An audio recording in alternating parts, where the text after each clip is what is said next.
કચ્છની સરકારી માધ્યમિક શાળાઓને 419 શિક્ષક મળ્યા છે, જેઓને ઓલ્ફ્રેડ હાઈસ્કૂલમાં નિમણૂક હુકમ આપવામાં આવ્યા હતા. ગુજરાત સરકાર શિક્ષણ વિભાગ પ્રેરિત અને કમિશનર શાળાઓની કચેરી ગાંધીનગર અને જિલ્લા શિક્ષણ અધિકારી કચેરી ભુજ દ્વારા સરકારી માધ્યમિક શાળાઓના નવનિયુક્ત શિક્ષણ સહાયકોને નિમણૂક હુકમ વિતરણનો કાર્યક્રમ મહાનુભાવોના હસ્તે ઓલ્ફ્રેડ હાઈસ્કૂલ ખાતે યોજાયો હતો. ઓલ્ફ્રેડ હાઈસ્કૂલ ખાતે 419 જેટલા હુકમ વિતરણ કરવામાં આવ્યા હતા. આ તકે ધારાસભ્ય કેશુભાઈ પટેલ, અનિરુદ્ધ દવે, પીએમ જાડેજા સહિતના હાજર રહ્યા હતા. જિલ્લા શિક્ષણ અધિકારી સંજય પરમારે વિગતો આપી હતી. કચ્છ જિલ્લામાં શિક્ષકોની ઘટ પૂરવા માટે સરકાર કટિબદ્ધ છે અને આગામી સમયમાં પણ ખૂટતા શિક્ષકો કચ્છને આપવામાં આવશે તેમ ઉપસ્થિત આગેવાનોએ ઉદ્બોધનમાં જણાવ્યું હતું. આ ભરતી બાદ પણ જો શાળાઓમાં જગ્યા ખાલી રહે છે તો વેઇટિંગ ઉમેદવારોની પસંદગી કરવામાં આવશે. 4 તબક્કામાં કચ્છને 850થી વધારે શિક્ષકો મળતા શિક્ષણની ગુણવત્તા વધશે. પ્રથમ વખત મોટી સંખ્યામાં નિમણૂક હુકમ લઈ રહ્યા છીએ. ખાસ કરીને સ્થાનિક ઉમેદવારો પણ મળી રહ્યા છે. તમામ નવનિયુક્ત શિક્ષકોને અભિનંદન આપવામાં આવ્યા હતા. માધ્યમિક શાળામાં નવા શિક્ષકો આવવાથી બોર્ડનું પરિણામ હજુ વધુ સારું મળશે તેમ જણાવાયું હતું.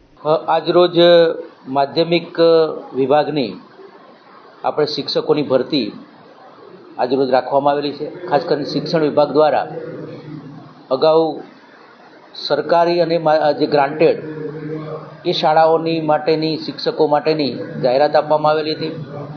પ્રથમ તબક્કાના અંદર આપણે ઉચ્ચતર માધ્યમિક સરકારી અને ગ્રાન્ટેડ એ શિક્ષકોની ભરતી પૂર્ણ કરી. ખાસ કરીને સરકારી ઉચ્ચતર માધ્યમિકના અંદર 293 અને ગ્રાન્ટેડના અંદર 94 એ ઉમેદવારો આપણને મળેલા હતા. અને આજ રોજ જે માધ્યમિક વિભાગના અંદર કુલ આપણે 419 જેટલા ઉમેદવારોને આપણે હુકમ વિતરણ કરી રહ્યા છીએ. ઓલ્ફ્રેડ ખાતે સવારે 9 વાગ્યાથી આ કામગીરી આપણી ચાલુ છે અને લગભગ અત્યાર સુધીના અંદર 300 જેટલા ઉમેદવારોનું વેરિફિકેશન અને હુકમ એ તૈયાર કરી દીધા છે.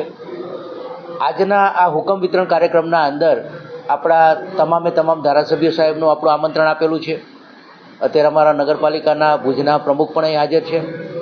જિલ્લા શિક્ષણ સમિતિના ચેરમેન સાહેબને પણ આપણે આમંત્રણ આપેલું છે. જિલ્લા પંચાયતના પ્રમુખ સાહેબને પણ આમંત્રણ આપેલું છે. એ બધા મહેમાનોના હસ્તે આપણે આ હુકમ વિતરણ કરીશું. અને ખાસ કરીને જે કચ્છના અંદર જે આપણે અત્યાર સુધીના અંદર આપણે જ્ઞાન સહાયકોથી ચલાવતા હતા, અત્યારે આપણને રેગ્યુલર શિક્ષકો મળી રહ્યા છે. અને અત્યારે આ 4 તબક્કાની ભરતીના અંદર ટોટલ 850થી વધુ શિક્ષકો એ કચ્છ જિલ્લાને મળશે. એટલે લગભગ અંશતઃ તમામ શાળાઓના અંદર આ નવીન શિક્ષકો આવવાથી શિક્ષણ કાર્યના અંદર ગુણવત્તાલક્ષી શિક્ષણ આપણે કરાવી શકીશું. અને ખાસ કરીને આપણે 10મા 12માના અંદર આપણે આમ તો છેલ્લા 3 વર્ષથી ખૂબ પરિણામ સારું મળે છે. એટલે આપણે એ પરિણામના અંદર પણ એના અંદર પણ આપણે સુધારો કરીશું અને ખૂબ સુંદર પરિણામ આ અંતરિયાળ વિસ્તારોના જે શાળાઓ છે એના અંદર આપણને મળશે. અને તમામ જે નવા ઉમેદવારો જે કચ્છના અંદર પહેલી વખત પોતાની નિમણૂક લઈ રહ્યા છે, એટલે તમામ ઉમેદવારોને અહીંથી અમે અભિનંદન આપીએ છીએ. ખાસ કરીને વાલીઓ પણ અહીં જોડાયા છે.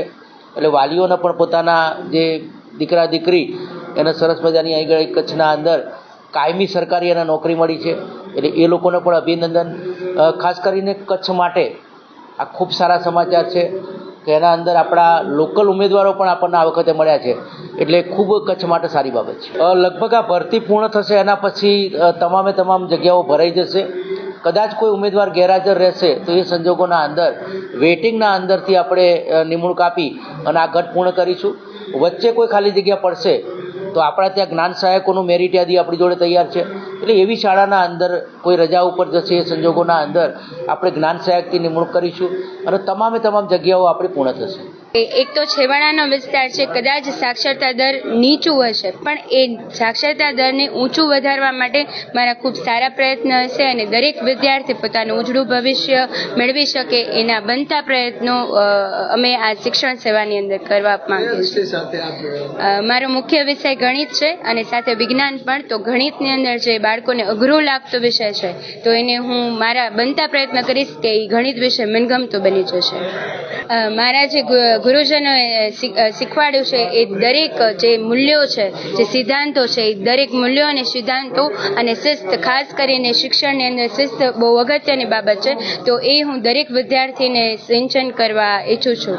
હું ખૂબ જ એક્સાઇટેડ છું. ચેલેન્જિંગ તો બહુ રહ્યો છે મારા માટે, મારા જેવા અન્ય શિક્ષકો માટે પણ રહ્યો છે, કારણ કે લાસ્ટ 2019માં ભરતી આવી હતી ને અત્યારે આવી છે, થોડો ઘણો સમયગાળો પણ થયો છે. અને જેમ અધર ગવર્મેન્ટ જોબમાં હોય છે તેમ કોમ્પિટિશન બહુ ટફ છે. એ કોમ્પિટિશન બીટ કરીને પોતાની ચોઇસની શાળા મળવી એ ખૂબ જ નસીબની અને હર્ષની લાગણી અનુભવું છું હું. મારા માટે વધારે ટફ નહીં રહે મને એવું લાગે છે, કારણ કે મારો ઇંગ્લિશ મીડિયમમાં જ્યાં પ્રાઇવેટ મેં નોકરી કરી છે, તો ઇંગ્લિશ મીડિયમમાં એઝ અ ઇંગ્લિશ ટીચર રહી ચૂકી છું અને મેં પર્સનલી અને પ્રોફેશનલી ઘણી બધી અચીવમેન્ટ મેળવી છે અને મારા વિદ્યાર્થીઓએ પણ મને ખૂબ સારો પોઝિટિવ રિસ્પોન્સ આપ્યો છે. મેં એવા વિદ્યાર્થીઓને પણ ઇંગ્લિશ બોલતા કરી દીધા છે કે જે લોકોને ફર્સ્ટ નહોતું આવડતું, તો મારી પાસે એક બેકઅપ છે, એક એક્સપિરિયન્સ છે. તો મને લાગે છે કે આ એક્સપિરિયન્સ મારા સરકારી શાળાના વિદ્યાર્થીઓ માટે ખૂબ લાભદાયક થશે. ઇંગ્લિશ શીખવાડવામાં પ્રોબ્લેમ મને જ્યાં સુધી લાગે છે એ છે કે મોટા ભાગના ઇંગ્લિશના શિક્ષકો ઇંગ્લિશને ગુજરાતી સાથે શીખવે છે, જેને બાયલિંગ્વલ મેથડ પણ કહેવામાં આવે છે. તમે ઇંગ્લિશ શીખવો છો પણ બેકઅપમાં તમે એની વોકેબ્યુલરી ગુજરાતી યુઝ કરો છો. જો તમે ઇંગ્લિશને ઇંગ્લિશ સાથે શીખવશો, એક એવો એટમોસ્ફિયર ક્રિએટ કરશો તમારા વર્ગખંડમાં જ્યાં તમે પણ ઇંગ્લિશ બોલો, તમારા વિદ્યાર્થીઓ પણ ઇંગ્લિશ બોલે, તો એમની માટે બહુ ઇઝી થશે. કોઈ બી લેંગ્વેજ શીખવી હાર્ડ નથી, પણ એનો પ્રોપર એટમોસ્ફિયર મળવો જોઈએ.